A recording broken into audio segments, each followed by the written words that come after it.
إن الحمد لله نحمده ونستعينه ونستغفره ونؤمن به ونتوكل عليه ونعوذ بالله من شرور أنفسنا ومن سيئات أعمالنا من يهده الله فلا مضل له ومن يضلله فلا هادي له وأشهد أن لا إله إلا الله وحده لا شريك له وأشهد أن محمدا عبده ورسوله أرسله بالحق بشيرا ونذيرا وداعيا إلى الله بإذنه وسراجا منيرا فإن خير الحديث كتاب الله وخير الهدي هدي محمد صلى الله عليه وسلم وشر الأمور محدثاتها وكل محدثة بدعة وكل بدعة ضلالة وكل ضلالة في النار أما بعد فأعوذ بالله من الشيطان الرجيم بسم الله الرحمن الرحيم قاف والقرآن المجيد بل عجبوا أن جاءهم منذر منهم فقال الكافرون هذا شيء عجيب أإذا متنا وكنا ترابا ذلك رجع بعيد قد علمنا ما تنقص الأرض منهم وعندنا كتاب حفيظ بل كذبوا بالحق لما جاءهم فهم في أمر مريج أفلم ينظروا إلى السماء فوقهم كيف بنيناها وزيناها وما لها من فروج والأرض مددناها وألقينا فيها رواسي وأنبتنا فيها من كل زوج بهيج تبصرة وذكرى لكل عبد منيب ونزلنا من السماء ماء مباركا فأنبتنا به جنات وحب الحصيد والنخل باسقات لها طلع نضيد رزقا للعباد وحيينا به بلدة ميتا كذلك الخروج كذبت قبلهم قوم نوح وأصحاب الرس وثمود وعاد وفرعون وإخوان لوط وأصحاب الأيكة وقوم تبع كل كذب الرسل فحق وعيد أفعينا بالخلق الأول بل هم في لبس من خلق جديد بارك الله لنا في كلامه المجيد والقرآن الحميد أعوذ بالله من الشيطان الرجيم يا أيها الذين آمنوا اتقوا الله حق تقاته ولا تموتن إلا وأنتم يعلمون يا أيها الناس اتقوا ربكم الذي خلقكم من نفس واحدة وخلق منها زوجها وبث منهما رجالا كثيرا ونساء واتقوا الله الذي تساءلون به والأرحام إن الله كان عليكم رقيبا بعد الحمد والصلاة প্রথম আমরা রব্বুল ইজ্জত ওয়াল জালালের শানে আন্তরিকভাবে প্রশংসা এবং কৃতজ্ঞতা জ্ঞাপন করি, যে মহান স্রষ্টা সত্যিকারের সুন্দরভাবে সুশৃঙ্খলভাবে কারিদ বিধান এই জুমার সালাত এবং জুমার খুতবা শ্রবণের বিশেষ যে আমরা তৌফিক এবং সুযোগ পেয়েছি, এর জন্য প্রথমে আল্লাহর শানে ছোট্ট একটি বাক্যের মাধ্যমে আমরা প্রশংসা এবং কৃতজ্ঞতা জ্ঞাপন করি, বলি আলহামদুলিল্লাহ। দুরূদ এবং শান্তি বর্ষিত হোক আমাদের শেষ নবী, প্রিয় নবী মুহাম্মদ মুজতবা মুস্তাফা নবী করিম সাল্লাল্লাহু আলাইহি সাল্লামের উপর। আল্লাহুম্মা সাল্লি আলাইহি আল্লাহুম্মা বারিক আলাইহি। হামদ ও সালাতের পর আমি আন্তরিকভাবে আপনাদেরকে মোবারকবাদ জানাচ্ছি দোয়ার মাধ্যমে। রব্বুল ইজ্জত আলামিন সত্যি যেন আজকে আপনাদের আশা এবং বসা এবং যাওয়া আসার মাঝের এই সময়টুকু শ্রমটুকু যেন উভয় জগতের নাজাতের ওসিলা হিসেবে আল্লাহ কবুল ও মঞ্জুর করেন, আমিন। সম্মানিত মুসলিয়ানে কেরাম, প্রাণপ্রিয় মুসলিয়ানে কেরাম, আমার গত মাসের আলোচনার ধারাবাহিকতাই ছিল আয়াতুল কুরসির কিছু কথা নিয়ে প্রসঙ্গ ছিল। তো আয়াতুল কুরসি বলি আর কোরআন মাজিদের আরো অন্যান্য গুরুত্বপূর্ণ যে আয়াতগুলো আছে, দিক নির্দেশনা আছে, যেটারই কথা বলি না কেন, যে কোনো মানে কোরআন মাজিদের দিক নির্দেশনা, শরীয়তের পক্ষ থেকে যে বাধ্যবাধকতা যে কিছু যে আছে, এই বিষয়গুলো আমার আপনার জন্য করা না করা বর্তমান অবস্থাতে এটা কে আমাকে বাধ্য করবে? যেটাই বলি, সহজ একটা সুন্নাতের কথা বলি বা একটা ফরজের কথা বলি, ওয়াজিব বলি, সুন্নাত মুআক্কাদা, গায়রে মুআক্কাদা, যারই কথা বলি না কেন, সেই বলাটা, সেই বিধানটা বর্তমানে আমার মুসলিম পার্সন ঠিক আছে পরিচয় দিচ্ছি, সেই পরিচয়ের সাথে এটা আমার জীবনে প্রয়োগ করা বা এই বিধান এর নীতিমালা আমার উপর, আমার মাঝে বিকশিত হোক, প্রকাশ পাক, আমার কাজকর্ম এটা ছড়িয়ে পড়ুক, এই চাওয়াটা, এরকম হওয়াটা, এটা আমাকে কে বাধ্য করবে? এটা কে বলবে? এই দায়িত্বটা কার? করবেটা কে? এটা হলো আমার প্রশ্ন। দেখেন, আগের একটা অবস্থা ছিল এরকম, বাপ মার একটা শাসন থাকতো, সাথে সাথে অভিভাবক বলে সামাজিক কিছু মুরব্বী আছে, তাদের একটা শাসন থাকতো। বিচারক না হোক, প্রশাসনিক ভাবে না হোক, এটা ছিল। সামাজিক ভাবে এর একটা ব্যবস্থাপনা ছিল। আবার এরপরে আবার শিক্ষা প্রতিষ্ঠান যে আছে, শিক্ষকদের কিছু মানে আচার আচরণে ছাত্ররা বাধ্য হতো নিয়মতান্ত্রিক চলা, স্বাভাবিক গতিতে চলা। কিন্তু বর্তমানে এটা ওই রকম নাই, আগের মতো নাই। তাহলে যারা জ্ঞানী, যাদের বিবেক আছে, বুদ্ধি আছে, যারা জানতা লোক, তাদের জন্য এই সময়ে, এই সমাজে, এই মুহূর্তে এই দায়িত্ব নিয়ে কাজ করার, এটা কে করবে, কে করাবে? এই প্রশ্ন যদি আমি কোরআন মাজিদে রাখি, তো কোরআন মাজিদে এই প্রশ্ন রাখলে, হাদিসে এই প্রশ্ন রাখলে, শরীয়তের পক্ষ থেকে, কোরআন মাজিদের পর থেকে সহজ অ্যান্সার আছে, এর সহজ উত্তর আছে। সহজ উত্তরের মাঝে যে কথাগুলো চলে আসে, তার একটি কথা আপনাদের সাথে আমি বলছি, শেয়ার করছি। বিশ্বে যত মহামানব আসছে, বিশ্বে যত বড় মনীষী আসছে, নবী রাসূলের মতো তার স্কলারশিপ কেউ নেই। ইনারা সর্বোচ্চ স্কলারশিপ ধারী, পিএইচডি ধারী নবী এবং রাসূল।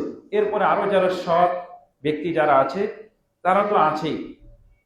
তাদের এই পর্যায়ে আসা নবুয়ত পাওয়া, রিসালাত পাওয়া, মহামানব হওয়া, উচ্চ পর্যায়ে আসা, ইহকাল পরকালে সর্বোচ্চ দান পাওনা প্রাপ্তি, যে জান্নাত আছে, এই জান্নাতের শিখরে সমৃদ্ধি যে অর্জন করার এই ধারাগুলো তাদের মাঝে আসছে এবং তারা এরকম এটা আগেই অনেক ঘোষণা পেয়েছে। এই পর্যায়ে আসার মূল একটা কারণ ছিল। এই কারণটা আজকে যদি আমরা এই কোরআন মাজিদ এবং হাদিসের এই ভাষ্য অনুপাতে এটা যদি গ্রহণ করতে পারি, তাহলে আমরা ওনারা যদি 100-র ভিতরে 100 পেয়ে থাকে, তাহলে আমরা কমপক্ষে 5 নম্বর পাবো। বর্তমানে এতে আমরা যদি ওরকম প্রচেষ্টা অব্যাহত রাখি, তা আমরা A+ না পাই, গোল্ডেন A+ না পাই, A+ না পাই, আমরা 5 নম্বর করতে হবে। আর 5 নম্বর হলেই তো কোনোভাবে কি হবে, জান্নাতে যাবে। তবে আমি যখন একজন পার্সন মুসলিম হিসেবে পরিচয় দিই, তখন খালি 5 নম্বর লেগে শান্ত থাকার সুযোগ নাই। খালি 5 নম্বর নিয়ে পাস করেছি এটা বলতেও লজ্জা লাগে যে কোনো মতো পাস করেছি, এটার মাঝে সীমাবদ্ধ থাকার সুযোগ নাই। উচিত যে যেখানে যখন আমার এর সাথে অ্যাড আছে মুসলিম, ওই অ্যাডটা নিয়ে সবসময় গোল্ডেন A+ পাবে, এরকমই ধারা থাকা দরকার। তো কোরআন মাজিদ এবং হাদিসে যে কথাটি বলা হয়েছে, কে কাউকে বাধ্য করে জোর করে পারে না, এবং আল্লাহ রাব্বুল আলামিন আমাদের প্রিয় নবী সাল্লাল্লাহু আলাইহি ওয়াসাল্লামকেও বলছেন, আল্লাহ রসুলের চেয়ে কি আর শ্রেষ্ঠ দায়ী কেউ আসবে? আল্লাহ রসুলের মতো কি আর এরকম এত সুন্দর সাবলীল ভাষায় একেবারে আপন করে যাবতীয় যা দাওয়াতের সরঞ্জাম, মাধ্যম, উপকরণ দরকার সবকিছুর ব্যবস্থাপনা করে উনি যে দাওয়াত দিয়েছে, ওই দাওয়াতটা কেউ কি দিতে পারবে? পারবে না, এবং কেউ বাধ্য করেও আনতে পারবে না। আল্লাহ নিজেই তো বলেছে, লাস্তা আলাইহিম বিমুসাইতির, মুহাম্মদ সাল্লাল্লাহু আলাইহি ওয়াসাল্লাম তুমি কারোর উপর পুলিশ নয়, দারোগা নাই যে তুমি মেরে পিটে জোর করে নিয়ে আসবে, না, এই হিসেবে তোমাকে পাঠানো হয়নি, এভাবে তোমাকে প্রেরণ করা হয়নি। তাহলে সহজ কথা হলো, যে কেউ যদি সর্বোচ্চ পর্যায়ে যায়, ক্ষুধা লাগলে নিজের খিদাটা মাও পূরণ করে দেয় না। যদি নাকি মা একেবারে শিশু বাচ্চার জন্য পাগল হয়ে থাকে, ওই শিশু বাচ্চাকে এমনি এমনি দেয় না, যদি না কাঁদে দেয় না। আবার যখন ক্ষুধার কথা যদি আবদার না করে বাপ মার কাছে, তখনও দেয় না। নিজেরটা নিজেকেই বলতে হয়, জন্ম থেকেই নিজেরটা নিজেকেই করতে হয়, নিজেকেই বলতে হয়, তাহলে সম্ভব, না হলে হবে না। ওই শিশু বাচ্চা জন্মের পরে কাঁদে, ক্রন্দন করার পরে মা দুধ দেয়, এ থামে, না কানলে দেয় না। তার মানে ওকেও নিজে করতে হয়, ওই শিশু বাচ্চাকেই করতে হয়। তাহলে মানব জাতি এই মানব নামে যারা পরিচিত, ওর মেধায়, ওর মেজাজে, কাজে কর্মে এরকম একটা চেতনা, এরকম একটা মন মানসিকতা তার ভিতরে থাকতে হবে, যে কাজটা আমাকে নিজে করতে হবে, এই কাজটা আমার নিজে করতে হবে। এই মেজাজ চেতনা যদি আনতে পারে, এই ধারাটা যদি ওর ভিতরে বহাল রাখতে পারে, তাহলে নতুন আকারে সেই যেন একটা চারা রোপণ করলো, নতুন আকারে কেমন সেই যেন একটা বীজ বপন করলো, যে চারার কিছুদিন পরে ফল ধরবে, ফুল আসবে, ফল ধরবে, যে বীজের কিছুদিন পরে ফসল উৎপাদন হবে, সেটাতে সে স্বস্তি পাবে, শান্তি পাবে, ওই ফুলে ফল আসবে, খাবে, আবার গাছবে, আবার খেতেই থাকবে। যদি নিজের চেতনা অনুপাতে নিজ উদ্যোগে কাজ করে, তাহলে সম্ভব। তাহলে প্রশ্ন করেছিলাম যে কে করবে, কে কাকে বাধ্য করবে? না, কাউকে বাধ্য করার দরকার নাই, কে কাউকে জোর করে বলা দরকার নাই। এই নিজের প্রচেষ্টায় নিজ উদ্যোগ যদি থাকে, তাহলে সে ভালো। আর নিজেরকেই বাঁচার জন্য বলা হয়েছে, আল্লাহ রাব্বুল আলামিন কু আনফুসাকুম ওয়া আহলিকুম নারা, আগে নিজে বাঁচো রে ভাই, পরে অন্যের কথা বলো। নিজে বাঁচো, নিজে বাঁচতে জানলে আর 5 জনকে বাঁচানো যায়, নিজে উদ্ধার হতে পারলে আরো 10 জনকে উদ্ধার করতে পারা যায়, রক্ষা করতে পারা যায়। যেমন একজন মুমিনের কথা বলা, ও যদি জান্নাত যেতে পারে, আরো 5-7টাকে টেনে নিয়ে নিতে পারে, এরকম করতে পারে। নিজে আগে নিজ প্রচেষ্টায় কি করতে হবে, কাজ করতে হবে, নিজ উদ্যোগে কাজ করতে হবে, তাহলে সম্ভব। তাহলে মুসলিম এক মুমিন পরিচয়টা যথার্থ মূল্যায়ন হবে, এটা যথার্থ কাজে আসবে। আর এইটাই, এই নিজের প্রচেষ্টায় কাজ করার মেজাজটাই নবীদের মাঝে ছিল, রসুলদের মাঝে ছিল, সৎ ব্যক্তিদের মাঝে ছিল। তারা সৎ ব্যক্তি হিসেবে, নবী হিসেবে, রসুল হিসেবে আল্লাহর পক্ষ থেকে ঘোষণা পেয়েছেন, তাদের এই চেতনা, এই মেজাজের কারণে। আল্লাহ রাব্বুল, আমি আমার কথাতে এভাবে আপনাদের কাছে বললাম, শেয়ার বলছি, আর আল্লাহ রাব্বুল আলামিন সহজে এক কথা বলছেন, ওমান তাতাওয়া খায়রান ফাইন্নাল্লাহা শাকিরুন আলিম। যে ব্যক্তি স্বেচ্ছায় কোনো কল্যাণমূলক কাজ করে, তার ব্যাপারে আল্লাহ অনেক কৃতজ্ঞ এবং জানে। আল্লাহ যদি কৃতজ্ঞ হয়, খুশি হয়, তাহলে ইয়ার চেয়ে বড় জিনিস কি আছে? আল্লাহ বলছেন ওয়ারিদওয়ানুল্লাহি আকবার, আল্লাহর খুশিটা, রেজাটা পৃথিবীতে ইহকালে ও পরকালে সবচেয়ে বড় জিনিস। তাহলে নিজে কাজ করলে এর পাওনাটা অনেক বেশি। এখানে আল্লাহ এই কথা বললেন, ওমান তাতাওয়া খায়রান ফাহুয়া খায়রুল লাহু, ওই একই সূরা আবার এই কথা বলছে, নিজে যদি করে কাজটা, নিজ ইচ্ছায় যদি করে, তাহলে এটা তার জন্য খুব কল্যাণকর। খায়র গ্রামার অনুপাতে, আরবি শব্দের, আরবি ভাষার গ্রামার অনুপাতে খায়রুন নাকেরা, নাকেরা মানে অনির্দিষ্ট, মানে কল্যাণ যে একটা দুইটা না, অসংখ্য কল্যাণের দ্বার, গেট, দরজা তার জন্য উন্মোচন হয়ে যায়। সুবহানাল্লাহ। নিজের প্রচেষ্টায় যদি করে এটা, আপনারা দেখবেন যে ছাত্রটা নিজে নিজে প্রচেষ্টা করে সে ভালো কিছু করতে পারে, যে শিক্ষকটা নিজের প্রচেষ্টায় এভাবে আগে আসে সে ভালো কিছু করতে পারে। যে কোনো স্তরে, কৃষক বলেন, ছাত্র বলেন, শিক্ষক বলেন, ব্যবসায়ী বলেন, সর্ব স্তরে নিজের প্রচেষ্টা, নিজ উদ্যোগ যদি থাকে তাহলে সে ভালো করতে পারে। ওই রকম ভালো কাজের ক্ষেত্রেও তার কি থাকতে হবে? আগ্রহ থাকবে, নিজ উদ্যোগ থাকতে হবে। এটা আমি এভাবে বললাম। এই আলোচনাতে এই আয়াতগুলোর তাফসিরে, ব্যাখ্যায় যে আয়াতগুলো নেওয়া হয়েছে, আমি দুই একজনের কথা বলি। শ্রেষ্ঠ নবী রাসূল 5 জন, তার মধ্যে একজন দুইজনের কথা বলি।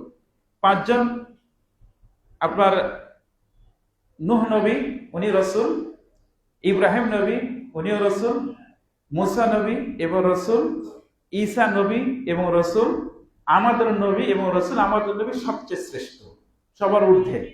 কিন্তু 5 জনের কথা বলা হয়। তার মাঝে একটা কথা আল্লাহ রাব্বুল আলামিন কোরআন মাজিদে যার বিবরণটা দিতে যে কয়েক জায়গায় বলেছেন, হাল আতাকা হাদিসু মূসা, মুহাম্মদ সাল্লাল্লাহু আলাইহি সাল্লাম, মুসার কোনো বার্তা খবর আপনার কাছে কি এসেছে? আপনার কাছে কি পৌঁছেছে? আরে ভাই, বার্তা তো দিছেই আল্লাহ, ঘটনাটা বলছেই আল্লাহ, কোরআন মাজিদ তো বলেই দিচ্ছে যে এই যে ঘটনা। এখানে প্রশ্ন করা কি দরকার আছে যে আপনার কাছে কি ঘটনা, এই খবরটা এসেছে, এই বার্তা এসেছে? আর বার্তা বলছে ওর পরিবার কালে থামলো, আগুন দেখলো, গেল, কি এর ভিতর কি এতটুকু সীমাবদ্ধতা? না, এখানে অনেক কিছু জড়ানো আছে, এর ভিতর অনেক কিছু দাবি আছে, এর অনেক কিছু তাৎপর্য, মাহাত্ম্য এখানে নিহিত আছে। দিয়ে আল্লাহ রাব্বুল আলামিন বলছে আসছে কি খবরটা তোমার কাছে? এভাবে প্রশ্ন রাখেন আল্লাহ রাব্বুল আলামিন বলছে। তো এই মুসা নবী আলাইহিস সালামের ঘটনা, গল্পটা বিশ্ববাসীর সিলেবাসে, বিশ্ববিখ্যাত সেই ধর্মগ্রন্থ আল কোরআনে আল্লাহ রাব্বুল আলামিন নিজের কথায় পরিণত করে, এই জ্ঞানীদের খোরাক হিসাবে এটা নির্বাচিত করে এভাবে রেখে দিয়ে বলছে এটা পড়ো, এটা শোনো, গবেষণা করো, এটা দেখো, পর্যালোচনা করো, দেখে শিক্ষা নাও, চিন্তার যে খোরাক আছে এটা তোমরা গ্রহণ করো, এটা তোমরা ধারণ করো। এরকম কথা আল্লাহ রাব্বুল আলামিন জড়িয়ে দিয়েছে। তো মুসা নবীর এই পর্যায়ে আসার জন্য সমস্ত নবীরই ধারা ছিল এরকম। তো মুসা নবীর কথাটা যেহেতু আল্লাহ রাব্বুল আলামিন কোরআন মাজিদে বিভিন্ন ভাবে নিয়ে আসছে, তার একটা কথা এখানে বলি, মুসা নবীও নিজের প্রচেষ্টায় কি কিছু কাজ করার পরে তার সব কল্যাণের রাস্তাটা আল্লাহ খুলিয়ে দিয়েছিলেন। দুনিয়াবী কল্যাণটাও খুলে দিয়েছিলেন, পরকালের কল্যাণটাও খুলে দিয়েছিলেন। আমার আপনার ভিতরে যদি নিজ আগ্রহে ভালো কাজ করার প্রচেষ্টার ধারাটা একেবারে মরে যায়, নিজ আগ্রহে কাজ করার চেতনা, বীজটা যদি একবারে বিলুপ্ত হয়ে যায়, ধ্বংস হয়ে যায়, তাহলে বুঝবেন কি আপনার জ্যোতি, নূর এবং ভবিষ্যৎ উন্নয়নের ধারাগুলো জিরো হয়ে গেছে। আবার নতুন আকারে, নতুন মাত্রায় আপনার ভিতরে এরকম যদি ওই বিজ্ঞ কোরআন মাজিদের ধারা অনুপাতে নিজে কাজ করব, ভালো কাজগুলো নিজে আমি করব, নিজ উদ্যোগে করব, এই চেতনাটা কার উপর নতুন আকারে যদি আসে, নতুন আকারে সে যদি ধারণ করতে পারে, আমি নিশ্চিত দীপ্ত কণ্ঠে ঘোষণা করে বলতে পারি যে ওর ভবিষ্যৎটা উজ্জ্বল করার জন্য নতুন আকারে সে একবারে তরতাজা কি চারা রোপণ করবে, বীজ রোপণ করলো সে এখানে। এটা বুঝে আমার কথাই না, আমার কথাই বলছি না, আমরা কোরআন মাজিদ থেকে বলি। দেখেন, সংক্ষিপ্ত ভাবে বলি, কোরআন মাজিদের 3 ধরনেরই কথা অনেকভাবে বুঝিয়েছে। দৃষ্টান্ত দিয়েছেন, ঘটনা দিয়েছেন, বিধিবিধান দিয়েছেন, তারিখ, ইতিহাস টেনেছেন, সবকিছু এভাবে বলেছেন, মানে সব ধরনের ভিতরে শিক্ষা আছে। এক জায়গায় আল্লাহ রাব্বুল আলামিন বলেন ফাকসুসিন কাসাসান আল্লাহু ইয়াতাফাক্কারুন, মুহাম্মদ সাল্লাল্লাহু আলাইহি সাল্লাম আপনি ঘটনাগুলো তুলে ধরুন, যাতে করে তাদের চিন্তার খোরাক হয় ঘটনা থেকে, এই আলোচনা থেকে তারা যেন বুঝতে পারে। আমার আপনার প্রচেষ্টা দুনিয়াতে যেন একটু সুখ শান্তি হয়, পরকালেও যেন আমাকে স্বস্তি এবং তৃপ্তি পায়। এটাই তো মুমিন মুসলমানের সর্বোচ্চ পাওয়া, এটাই তো আশা আকাঙ্ক্ষা, যেটা আল্লাহ রাব্বুল আলামিন কোরআন মাজিদে শিখিয়েছেন। রব্বানা আতিনা ফিদ দুনিয়া হাসানাতাও ওয়া ফিল আখিরাতি হাসানাতাও ওয়া কিনা আযাবান নার, যেটা আল্লাহ রাব্বুল আলামিন আমাকে আপনাকে শিখিয়েছে যে এভাবে বলো, যেন পার্থিব জগৎ পরকাল উভয় যেন আমি সার্থক এবং সফল হতে পারি। এটা আল্লাহ রাব্বুল শিখিয়েছেন এবং এভাবে চাইতে বলেছেন। দেখেন মুসা নবী আলাইহিস সালাতু ওয়াস সালাম একটা ছোট অনাকাঙ্ক্ষিত একটা ঘটনার সম্মুখীন হয়, মারতে চাইনি মরে যায়। এই ঘটনা আল্লাহ নিয়ে আসছে, সূরা কাসাসে বর্ণনা করেছেন। দিয়ে এক পর্যায়ে ভিন দেশে চলে এসেছে, যেখানে কোনো থাকার জায়গা নাই, খাওয়ার জায়গা নাই, আশ্রয় নেই, চিন্তিত আছে যে আবার কোন বিচারের সম্মুখীন হই, কেউ কিছু ধরেই বসে নাকি, বলেই বসে নাকি, এরকম তো কিছু আছে। ওই যে এক থাপ্পড়ে একজনকে যে বিদায় করে আসছে, তো আসার পরে মুসা নবী আলাইহিস সালাতু ওয়াস সালাম যে জায়গায় আশ্রয় নিয়েছিলেন, তাফসীর ইবনে কাসির আছে গাছের তলে, তো ওখানে পাশে দুইজন মেয়ে ছাগল নিয়ে অপেক্ষা করছে, বাকি রাখালগুলো তাদের ছাগল যা যা আছে পানি পান করে নিচ্ছে। ঠিক আছে, তো মুসা নবী আলাইহিস সালাতু ওয়াস সালাম দেখলেন দুর্বল এরা পারছে না, এরা মহিলা, এরা অসহায়, তাদের পাশে যায়। এখানে প্রশ্নটা এই জায়গায় যে ওনাদের যে পাশে যে উনি গেলেন মুসা নবী আলাইহিস সালাতু ওয়াস সালাম, কেউ বলেছে তাকে, মুসা নবী কেউ বাধ্য করেছে, কেউ তাকে জোর করেনি। এই ভালো কাজটা অসহায়ের পাশে, এই ভালো কাজের জন্য নিজের প্রচেষ্টায় নিজ উদ্যোগে তিনি আগিয়ে গেলেন, এভাবে বলা হয়েছে। এই নিজ প্রচেষ্টায় আগিয়ে যাওয়া, পানি পান করানোর পরে, সবকিছু করানোর পরে, এরপরে এরা তাড়াতাড়ি বাড়িতে যায়। তো ওর বাপ জিজ্ঞেস করলো, কি ব্যাপার, তোমরা প্রতিদিন যে লেট করে আসো, দেরি করে আসো ছাগল নিয়ে, তা আজকে তাড়াতাড়ি আসলা কেন, কি কারণে তোমরা এত তাড়াতাড়ি আসলা? তখন ঘটনা খুলে বলে, এরকম একটা যুবক এভাবে এরকম করে পানি পেয়েছে, তাড়াতাড়ি নিয়ে আসা। ঘটনা ওদিকে যাব না। মুসা নবী এই কাজটা করার পরে ছায়াতে আশ্রয় নিয়ে আল্লাহর কাছে বলছে, রব্বি ইন্নী লিমা আনজালতা ইলাইয়া মিন খাইরিল ফাকির, রব আপনি যে কল্যাণগুলো পৃথিবীতে আমার জন্য অবতীর্ণ করেছেন, এর বড়ই আমি কাঙ্গাল, আমার দরকার, আমার প্রয়োজন। মুসা নবী এই দোয়াটা করলেন। এই দোয়াটা কখন করেছে? দোয়াটা করেছে নিজ ইচ্ছে, আগে একটা ভালো কাজ করেছে, তারপরে এই দোয়াটা করেছে। এই নিজের ইচ্ছে একটা ভালো কাজ করেছে, করার পর আল্লাহর কাছে দোয়া করেছে। এই দোয়া করার পরে দেখেন দুনিয়াবি যে সুখ শান্তি এবং পরকালে যে সুখ শান্তি, সবকিছুর রাস্তা উন্মোচন করে দিচ্ছে আল্লাহ।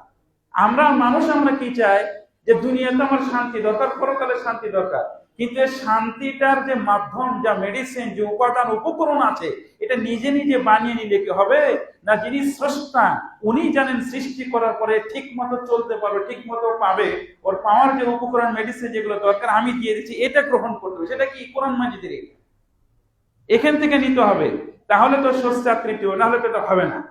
তো যাই হোক, তো মুসা নবী আলাইহিস সালাতু ওয়াস সালাম দোয়া করার পরে আল্লাহ রাব্বুল আলামিন, আর দুনিয়াতে আপনারা শুনেছেন এই হাদিসটা, আর দুনিয়া কুল্লুহা মাতা ওয়া খায়রু মাতা'আদ দুনিয়া আল মারাতুস সালিহা, পৃথিবীর সম্পূর্ণই হলো সম্পদ, উপভোগ সম্পদ, তবে পৃথিবীতে শ্রেষ্ঠ উপভোগ এবং সম্পদ হলো কি? সতী নারী। একজন সন্ত্রাসও যদি হয়, তাও আমার মনের ইচ্ছা আকাঙ্ক্ষা থাকে আমার স্ত্রীটা ভালো, আমার সঙ্গিনী যেন ভালো হয়। তো মুসা নবী দোয়া করলেন। দোয়া করার পরে ওই সময় আশ্রয়ের জায়গা হয় না, ভাত খাওয়ার জায়গা নেই, একবেলা থাকার জায়গা হয় না। এমন এক বাড়িতে আল্লাহ রাব্বুল আলামিন তাকে এই আশ্রয়ের ব্যবস্থাপনা করে দিলেন, সতী নারীটাও তাকে উঠিয়ে দিলেন। এবং যে বাড়িতে ছেলে নাই, খালি মেয়েই আছে, যদি জামাই হয় ছেলে আলাদা বাড়িতে একটা ভ্যালু, আলাদা কদর আছে। আর যে বাড়িতে শুধু মেয়েই আছে, ছেলেরও আদর পায়, জামাইয়েরও আদর পায়, এমন বাড়িতে মুসা নবীকে বাড়িতে শ্বশুর মিলিয়ে দিলে, আর ওই বাড়িতে যে জামাই হলো।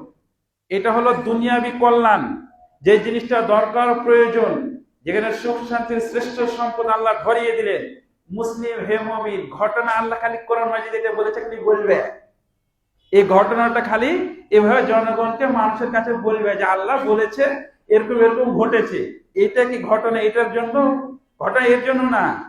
ঘটনা বলছে এটাকে নিতে হলে এটা করো, এই পর্যায়ে আসতে হলে এটা করো।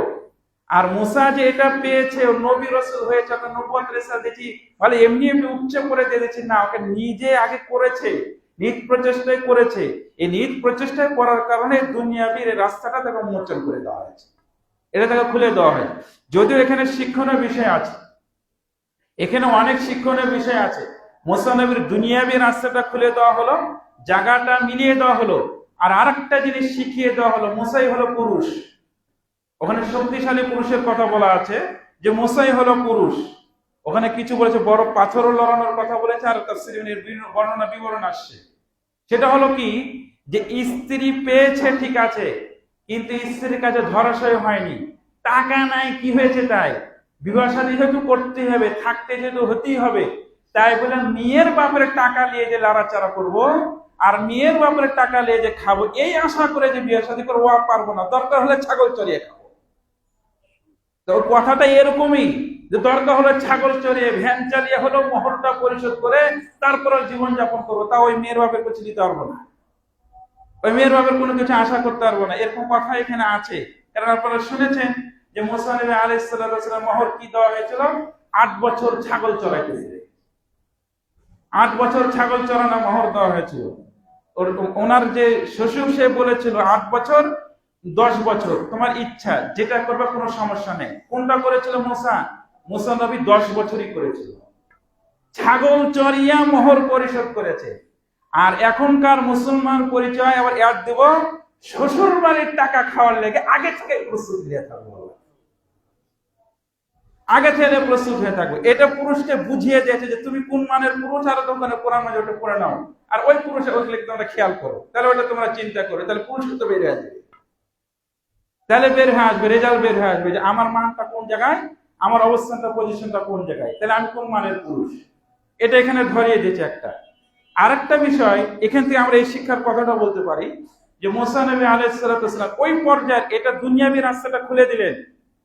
ওর সাথে এই কল্যাণের সাথে আমি কি বলেছি, নিজ ইচ্ছায় কাজ করবেন, আল্লাহ রাব্বুল আলামিন ওখানে এটা চারা রোপণ করলেন, ফুল হবে, ফল হবে, খাবেন, খাওয়াবেন, আবার চারা হবে, ওই চারা থেকে হতেই থাকবে বরকত। তো মুসা নবীর এটা শুরু হলো। এবার নবুয়ত রিসালের যেটা নবী হওয়া, রাসূল হওয়া, আল্লাহু আকবার, এর যে কি সম্মানের কোনো জায়গা আছে, তো এই সম্মানের জায়গাটারও সূত্রপাত হচ্ছে ওখান থেকে, ওই ছাগল চড়ানোর জায়গা থেকে। আপনারা শুনেছেন আল্লাহ রাসূল সাল্লাল্লাহু আলাইহি ওয়াসাল্লাম বলেন এমন কোন নবী নাই যে নবীকে ছাগল চড়াইতে হয় না। সাহাবী বলছেন আমিও ছাগল চড়েছি, 1 কিরাত 2 কিরাতের বিনিময়ে আমিও ছাগল চড়িয়েছি। তাহলে ছাগল, আরেকটা হাদিস আছে বুখারীর, যে ছাগলের ভিতর সাকিনা রাহমা আছে, আর উটের ভিতর দাম্ভিকতা, অহংকার, রূঢ় আচরণের ভাবটা আছে, এর ভিতর রাহমা আছে। তো মুসা নবী ছাগল চড়ালেন, তো ছাগল চড়ানোর মাধ্যম দিয়ে তার নবুয়ত রিসালার সূত্রপাত ঘটছে, এই সূচনাটা হচ্ছে। কারণ ছাগলের ভিতরে একটা স্বভাব আছে, ওকে যদি আপনি সোজা একই করতে যাও, সোজা চলতে জানে না, ওর স্বভাবই হলো ওকে ডান বলবেন ও বলে কি বাম, আর ওকে বাম বলবেন ও বলে কি ডান।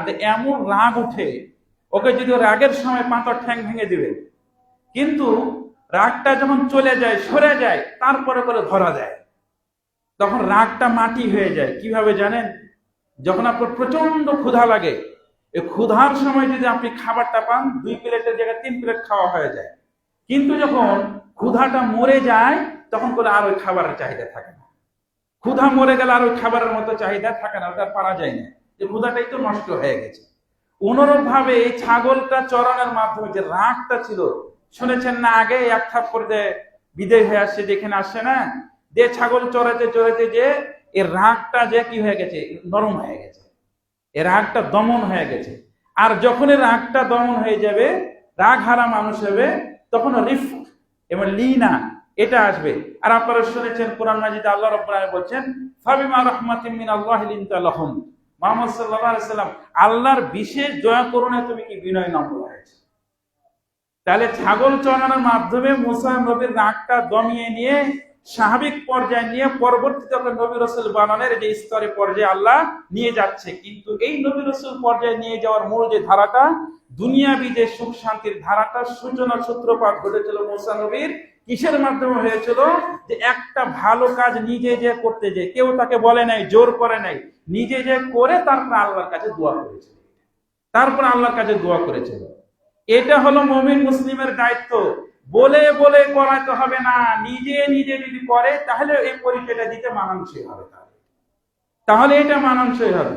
এরকম কথাটা এই জায়গাতে এটা বলা হয়েছে। আমি এই আয়াতের কথা বললাম, এটা লম্বা ঘটনা, খালি ইশারা করলাম এখানে।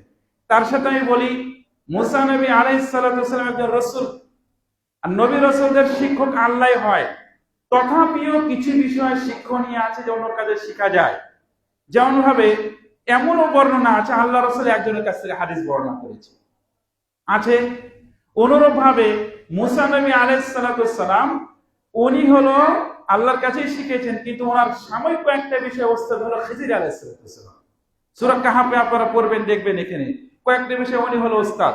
ছাত্র যেরকম নিজ ইচ্ছায় কাজ করতেন, আল্লাহ রাব্বুল আলামিন কোরআন মাজিদে ওখানে বর্ণনা বিবরণ দিয়েছেন যে ওস্তাদও এরকম গুণের অধিকার ছিল, যেমন ওস্তাদ তেমন ছাত্র।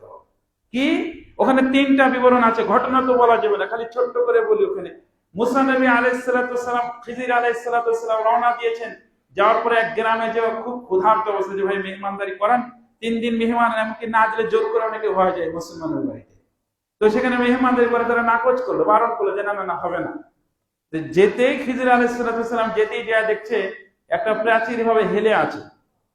তো ওই গ্রামের প্রাচীরটা খিজির আলাইহিস সালাম নিজে আবার সোজা করে দিচ্ছে, সুন্দর করে সোজা করে দিচ্ছে। মুসা নবী ধরে বসেছে, কাজ আর পেলেন না, ওরা আপনাকে খেতেই দিল না আর ওরকে আবার দেওয়াল সোজা করে বেড়েছেন। তখন আমরা বলছি না না না, এখানে দেওয়ালটা প্রাচীরটা সোজা করা দেওয়ার কারণ হলো, তুমি শোনো যে এইখানে একজন সৎ ব্যক্তি ছিল, সৎ ব্যক্তির কিছু গচ্ছিত সম্পদ ছিল, আর এই সম্পদগুলো এই প্রাচীরের নিচে আছে। ওর আবার 2টা ইয়াতিম বাচ্চা আছে, 2টা ইয়াতিম বাচ্চা আছে। এই ইয়াতিম বাচ্চারা বড় হলে এই দেওয়ালটা ভেঙে ওদের প্রত্যেক যে বাপের যে সম্পদ এটা পরে নিয়ে খাবে। এটা আমি করে দিলাম, ওরা কি করেছে করুক, সেটা ওদের বিষয়, আমার যে কাজটা আমি করে দিলাম। খিজিরকে কেউ বাধ্য করেছিল? খিজির আলাইহিস সালামকে কেউ জোর করেছিল? এরকম পৃথিবীতে যতগুলো ভালো কাজ আছে, যাই না কোনগুলো ভালো কাজ, আপনারা এটা বুঝেন যে এটা ভালো কাজ এটা খারাপ কাজ।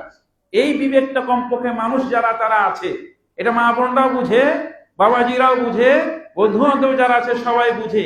এরকম যত কাজ আপনার চোখের সামনে আছে, এই কাজগুলো বলবেন যে আপনাকে জোর করে টেনে না করা হবে, তাহলে দুর্ভাগা, এটা হতভাগা। আর যদি কেউ নিজে ইচ্ছায় করে তাহলে বুঝবেন যে ভাগ্যের প্রতি করে খেলে জ্বলেছে, বরকত এবং রহমতের দ্বারকে এটা খুলে গেছে।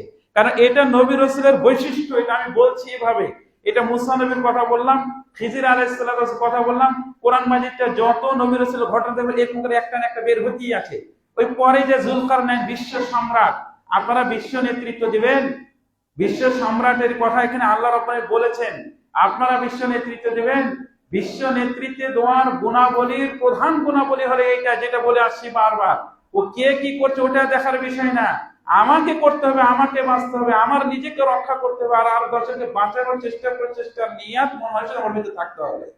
এটা হলে আল্লাহ আপনাকে বড় এবং আরো 10 জনের নেতৃত্ব দেওয়ার মতো সুযোগ ও রাস্তা বের করে দিবে, না হলে হবে না।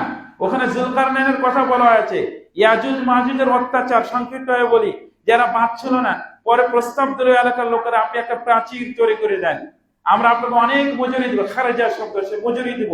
তখন যুলকারনাইন উত্তরে বলেছিলেন, আর ওগুলো আমার কোনো কিছু দরকার নাই, আমি করে দিচ্ছি, ঠিক আছে আমি করে দিচ্ছি, তোমরা সহযোগিতা করো, যে আমাদের সহযোগিতা কাজটা হয়ে যায়। এখানে যুলকারনাইনের কথা বলেছে, নিজে নিজে করেছে, কোনো মজুরি ছাড়া নিজ উদ্যোগে কাজটা করেছে, দিয়ে ওই তৎকালীন ওটা করাতে এখন পর্যন্ত অদ্যাবধি পর্যন্ত ওই ইয়াজুজ মাজুজের অত্যাচারিত মানুষগুলো নিরাপদে আছে। যে ব্যক্তির ভিতরে এই নিজের চেষ্টা প্রচেষ্টা উদ্যোগ নেয়, ভালো কাজের চেতনাটা থাকবে, ও তো বাঁচবে, ওর সাথে আর 5 জন 7 জন যারা আছে সবাই বাঁচবে, সবাই আর ফলটা ভোগ করতে পারবে। এটা হলো মুমিনের নিদর্শন, এটা হলো বড় ব্যক্তিদের নিদর্শন, এটা হলো নবী রাসূল হওয়ার এই পর্যায়ে স্তরে যাওয়ার বড় একটা মাধ্যম বা উপকরণ। এটাই ভাবে বলা হয়েছে। আমি তো আয়াতের মাধ্যমে বললাম, এভাবে অনেকগুলো আয়াত আছে, তাহলে 2-1 হাদিস বলি, হাদিসগুলো আপনারা এটা খেয়াল করেন, একেবারে সহজে বলে দিচ্ছি। আমি এই হাদিসটা মাঝে মাঝে বলতাম। আন আবি হুরায়রা রাদিয়াল্লাহু তাআলা আনহু আন্না ইমরাতান সাওদা কানাত তাকুমুল মাসজিদা ফাতাফাক্কাদাহা রাসূলুল্লাহি সাল্লাল্লাহু আলাইহি ওয়াসাল্লাম ফাকিলা ইন্নাহা মাতাত ফাকালা হাল্লা দারাউতুমুনি ফাতা আলা কবরিহা ফাসাল্লা আলাইহা, রাওয়াহুল বুখারী। বুখারী শরীফের হাদিস। হাদিসের অর্থ হলো, আবু হুরায়রা রাদিয়াল্লাহু তাআলা বলছেন, কালো একজন বিশ্রী মহিলা, কানাত তাকুমুল মাসজিদা, কিছুই করতো না, ও খালি মসজিদ ঘর ঝাড়ু দিত। আল্লাহ রাসূল সাল্লাল্লাহু আলাইহি ওয়াসাল্লাম যে মসজিদটা ছিল, এই মসজিদ ঘরটা ঝাড়ু দিত। এইখানে প্রশ্ন, ওই কালো বিশ্রী মহিলাটা যে মসজিদ ঘরটা যে ঝাড়ু দিত, এ কি পারিশ্রমিক নিত? বা এর কোনো কি মজুরি ছিল, বা ও কি কোনো খাদেমা ছিল নাকি? না, ও নিজে নিজে করতো। ওখানে বলছে সবাই মুহাদ্দিসগণ, ওর এতে আসছে, ও কেউ কোনোদিন বলেনি আল্লাহর ঘর মসজিদ ঘর। মা বোনদের বলছি, আল্লাহর ঘর মসজিদ ঘর তো ময়লা ময়লা হয়ে আছে, যে নিজে নিজে ঝাড়ু দিত, একটু পরিষ্কার পরিচ্ছন্ন করত, এই নিজে নিজে কাজটা করত। তো মুসনাদ আহমদ বিন হাম্বলে হাদিসে আসছে, সাহাবায়ে ইজমরা বলছেন একটা সাধারণ মহিলা, কালো একটা মহিলা রাত্রে মৃত্যুবরণ করেছে, তো এর জন্য আবার রসুলকে ঘুম ভাঙাবো দিয়ে জানাজা আমরা নিজেরা নিজেরাই করে দিই। তো ওনারা নিজেরা নিজেরা জানাজা করে কবরস্থ করে দিয়েছেন। ফাতাফাক্কাদাহা রাসূলুল্লাহ, এর বুখারীর হাদিসে এভাবে আসে, রাসূল সাল্লাল্লাহু আলাইহি ওয়াসাল্লাম বলেছে, কই ওই মহিলাটা, ওই যে ঝাড়ু দিত মাঝে মাঝে, তো ও কই? ফাকিলা ইন্নাহা মাতাত, বলা হলো সে মৃত্যুবরণ করেছে। তখন আল্লাহ রাসূল আফসোস করে বলছে, হাল্লা দারাউতুমুনি, ইস, তোমরা আমাকে কেন জানাওনি মহিলাটার বিষয়টা, কেন তোমরা আমাকে বলোনি? ফাআতা আলা কবরিহা ফাসাল্লা আলাইহা, বিশ্ব নবী মহানবী রাসূল আকরাম সাল্লাল্লাহু আলাইহি সাল্লাম কবরে আসলেন, সাহাবায়ে ইজরামদের সারিবদ্ধ করে জানাজার সালাত আয়োজন করলেন ওই মহিলার জন্য। তা আমাদের কাছে মনে হচ্ছে জানাজার সালাত কি? তা আবু উমামা আল বাহিলি, বিখ্যাত সাহাবী, ওনার কাছে একটু বর্ণনা আছে, রাসূল সাল্লাল্লাহু আলাইহি সাল্লাম যখন একজন মাইয়িতের জানাজা পড়াচ্ছেন, তখন এই দোয়াটা পড়ছিলেন, আল্লাহুম্মা গফির হাইয়িনা মাইয়িতিনা, আর বলছে আল্লাহুম্মা গফির লাহু ওয়ারহামহু ওয়াফু আনহু, এই দোয়াগুলো পড়ছিলেন। তাহলে আবু উমামা আল বাহিলি, বিখ্যাত সাহাবী, বলছে, ইস, ওই মাইয়িতটা যদি ও না হয়ে আমি যদি হতাম, আর বিশ্ব নবী প্রিয় নবীর পবিত্র মুখের দোয়াটা যদি আমি পেতাম, তাহলে আমার জীবনটা এমনি ধন্য হয়ে যেত। সুবহানাল্লাহ। আর এই কালো মহিলা, ও জানতোই না যে আল্লাহ রাব্বুল আলামিন আরশে আজিম থেকে এই মহিলার নিজ উদ্যোগের, নিজ প্রচেষ্টায় মসজিদের এই ভালো কাজটা করায় আল্লাহ রাব্বুল আলামিন আরশে আজিম থেকে তার নবীর মনে উদয় করে দিয়েছে ওর জন্য জানাজার আয়োজন করা। সুবহানাল্লাহ, নিজের প্রচেষ্টায়। তাহলে এটা পুরুষ হোক মহিলা হোক, যারা উচ্চ পর্যায়ে গেছে, জিরো থেকে হিরো, এই মহিলার তো কালোর কথা বলা যায়, কিন্তু হিরো সে আল্লাহর কাছে। এবং যারা জিরো থেকে হিরো পর্যায়ে, এটা যারা মনে করে, এদের মূল গুণাবলী এটা থাকতে হবে, কে বললো তারপরে করবো, না না না না, ও হবে না, ওটা হবে না, বলা ছাড়াই নিজে এসে করতে হবে। ও মসজিদ ঝাড়ু দিয়ে এভাবে বিশ্ব নবী কি জানাজার এমনি মানটা পেয়ে গেছে, এভাবে হয়ে গেছে, কথাই কথাটা নেই। এভাবে তো অনেকগুলো হাদিস আছে। তারপর আরেকটা হাদিস বলে দিই, আপনারা শুনেছেন, এটা এর আগে আমি একবার বলেছি, শুনেছেন এই হাদিসটা। ওই হাদিস উভয় বলা আছে, কিন্তু ওর ভিতর ব্যাখ্যাটা গেলে এটাও আছে, এবং এই ব্যাখ্যাটাও গেলে মানানসই, এখানে দিক নির্দেশ এখানে আছে। কুকুর খায়, কুকুরকে পানি খায় জান্নাত গেছে, শুনেছেন না আপনারা? যে কূপের ভিতরে মানে ওই মহিলা পানি পান করার পর একটা কুকুর এসে দেখছে যে বিপাশিত অবস্থাতে আছে, তো ওর ওই মহিলার মানটা কোন পর্যায়ে ছিল, এটাও আপনারা শুনেছেন। আমার এটা বলা দরকার নাই, পরিচিত প্রসিদ্ধ একটা হাদিস। তো আমার কথা হলো কি, এই মহিলাকে কেউ জোর করে বলেছিল যে তোমার পায়ের মোজা খুলো, চামড়ার মোজা খুলো, খুলে নিচ থেকে পানি তুলো, দিয়ে তুমি কুকুরটাকে পান করো, কে বাধ্য করেছিল মহিলাকে? না, ওই মহিলা বলছে, ইস, আমার মতো ও পিপাসিত, ওই এরকম পর্যায়ে আছে, দেখ কাজ করি, ওকে একটু পানিটা পান করে। তো নিজেই এই মোজার এই জুতাটা খুলে নিজে পানি তুলে এক কুকুরকে পানি পান করে, ওই মহিলার মান ছিল জিরো, নিজ ইচ্ছায় কাজ করাতে, ভালো কাজটা করাতে তার মান হয়ে গেল জিরো। শুনেছেন কিনা ওই জান্নাতে গেছে? বুখারীতে আছে কিনা যে জান্নাতে গেছে? এইটা খালি ইশারা, হাদিসটা বলা হয়েছে। তাহলে বনী ইসরাইলের হাদিসটা বলা আছে কুকুরকে পানি, আসলে এই ঘটনা বলার দরকার আছে, এর ভিতরে বলা আছে, এর প্রয়োজন আছে, এখান থেকে শিক্ষা আছে, এখান থেকে ভাবার বিষয় আছে, বুঝার বিষয় আছে। কেন যেটা ঘটনাতে এভাবে ঘটনা না, এটা আমার ভিতর প্রয়োগ করতে হবে, এটা আমার ভিতরে নিয়ে আসতে হবে। এই জন্য এক কথায়, সহজ কথায়, যেটা ভালো কিছু করতে হলে, বড় পর্যায়ে যেতে হলে, উচ্চ পর্যায়ে যেতে হলে, আসতে হলে, ছেলেকে নিতে হলে, পরিবারকেও নিতে হলে, সাজাইতে গোছাইতে হলে, আমি যদি উভয় জগতের সার্থক সফলতা আমি হতে চাই, তাহলে যারা পূর্বপুরুষ নবী রাসূল এবং সালাফ সাহাবায়ে ইজরাম এদের ভিতরে যে গুণাবলী ছিল, ওই গুণটা আমার ভিতরে আনতে হবে, ওই গুণটা আমার ভিতরে আনতে হবে। এবং আমি আরেকটা হাদিস বলে, সময় বেড়ে হয়ে যাচ্ছে, আর একটা হাদিস খালি বলে শেষ করে দিচ্ছি। আপনারা আশারে মুবাশশারার জীবনীটা পড়বেন, দেখবেন যে কেউ বাধ্য করেছিল কিনা। আল্লাহ রাসূল সাল্লাল্লাহু আলাইহি ওয়াসাল্লাম ওসমান বিন আফফান রাদিয়াল্লাহু আনহুকে যে বলেছিলেন দুনিয়ার জীবনে সে ওসমান দুবার জান্নাত কিনে নিয়েছে দুনিয়াতে, তার ভিতরে একবার বলেছিল বীরে মাউনা, বীরে মাউনা, যে কি অনেক কিভাবে আল্লাহ রাসূল প্রস্তাব দিলেন, যে কিনে দিবে তার জন্য জিম্মা নিব জান্নাতের আমি। উসমানকে বলে নাই, যে দিবে কুবের যে মালিকের কাছে বলে, কেউ শুনাইতেই পারে না। উসমান বিন আফফান রাদিয়াল্লাহু তাআলা নিজে আবার আল্লাহ রাসূল সাল্লাল্লাহু আলাইহি ওয়াসাল্লামের কাছে এসে বলছে, ইয়া রাসূলুল্লাহ, যে ঘোষণাটা আপনি দিয়েছেন যে কেউ করলেই হবে না, খালি ওর যাকে বলেছেন ও করলেই হবে?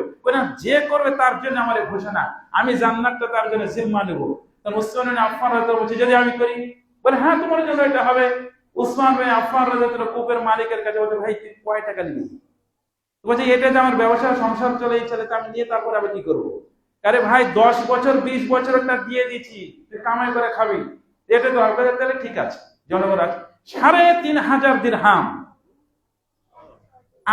এখন আমাদের বয়স তো প্রায় 40-এর কাছাকাছি, কিন্তু আমার যেখানে অনেক বাবাজিরা আছে 80 বছর, 85 বছর, 90 বছর যারা আছে, ওনাদের কাছে শুনেন যে আগের ওই সময়ের 100 টাকার মূল্য কত ছিল আর এখন 100 টাকার মূল্য কতটা আছে।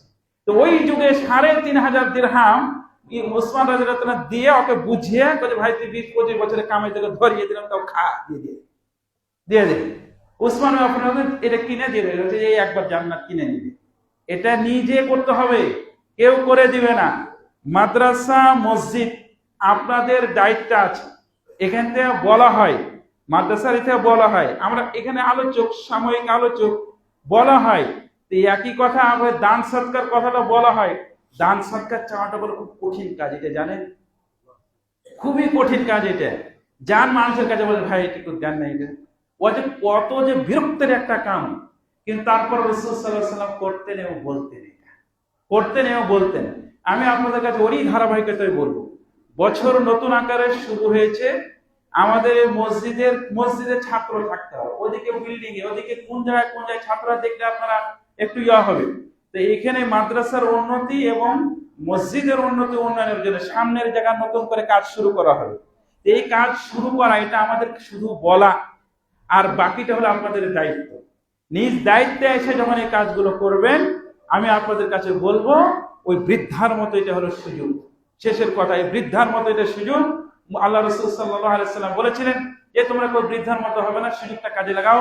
তো বলছে, কোন বৃদ্ধা ইয়া রাসূলুল্লাহ? খুব তাড়াতাড়ি করে বলছি, মুসা নবী আলাইহিস সালাতু ওয়াস সালাম এর আগে বলেছিলেন 2 বার, মিশর থেকে যখন চলে যান, বনি ইসরাঈল ওলামারা বলে ইউসুফ নবী মৃত্যুবরণ করলে ওসিয়ত করেছিল, আমার লাশটা যেন যখন তোমরা চলে যাবা, আমার লাশটা যেন এখান থেকে তোমরা নিয়ে যেও। তখন মুসা নবী বলছে, তাহলে তো নবীর ওসিয়ত পালন করতে হবে, তা আমি কিভাবে নিয়ে যাব? তো বলছে, এই কবর কোথায় কেউ বলতে পারে না, একজন বলতে পারে। বলে, কে? ওই এক বৃদ্ধা মহিলা আছে, ও খালি বলতে পারে, এছাড়া কেউ জানে না। তো বৃদ্ধা মহিলার কাছে মুসা নবী গেছে। যাওয়ার পরে এবার বৃদ্ধা মহিলা বলছে, হ্যাঁ, এই তো সুযোগ পেয়েছি, মুসা এবার নবী এবং রাসূল, এবার আমি সুযোগটা কাজে লাগাবো। বলে, কি আপনি নবী কিনা? বলে, হ্যাঁ। আপনি রাসূল কিনা? বলে, হ্যাঁ। আপনাদের দোয়া তো বৃথা যায় না? বলে, হ্যাঁ, ইনশাআল্লাহ, এটা তো বৃথা যাবে না। তো বলছে, ঠিক আছে, আমি বয়স্কা হয়ে আছে, আমি কবরটা দেখাই দিতে পারি, শর্ত হলো কি আমার জন্য আল্লাহর কাছে দোয়া করেন, আল্লাহ যেন আমার জন্য জান্নাতটা পাস করায় দেয়। সুবহানাল্লাহ। এখানে বুঝার বিষয় আছে। বৃদ্ধা বলেনি যে আমার আগের বয়স যেন ফিরে আসে, ভাঙ্গা বাড়ি কুড়ে বাড়িতে থাকি, আমার বাড়িটা যেন সুন্দর হয়, আমি অভাব অনটনে আছি, আমার এটা যেন পূর্ণ হয়ে যায় না, এই দাবি করেনি। ওই মুমিন, ও বৃদ্ধা মুমিন, আল্লাহ ভালো জানে ও বৃদ্ধার মতো ঈমান আমার ভিতর আছে কিনা যায় না। বর্তমানে আমাদের ভিতর আছে, আমারটা আগে বলছি, যে আমাদের বলছে আছে কিনা যাই না। তখন ওই বৃদ্ধা বলছে যে না, ওগুলা কিছুই না, আমার জন্য দোয়া করেন আল্লাহর কাছে, যেন 2 রাকাত নামাজ পড়ার পরে আল্লাহ যেন আমার জন্য জান্নাতটা পাস করে দেয়। হ্যাঁ, 2 রাকাত নামাজ পড়লে মুসলিম দোয়া করলে বলছে, হ্যাঁ। এইবার যে বৃদ্ধা লাশ দেখে দিয়েছে, কবর দেখে দিয়েছে যে এখানে আছে, ওই সুযোগ বলবেন যে আমাদের তো নাই না।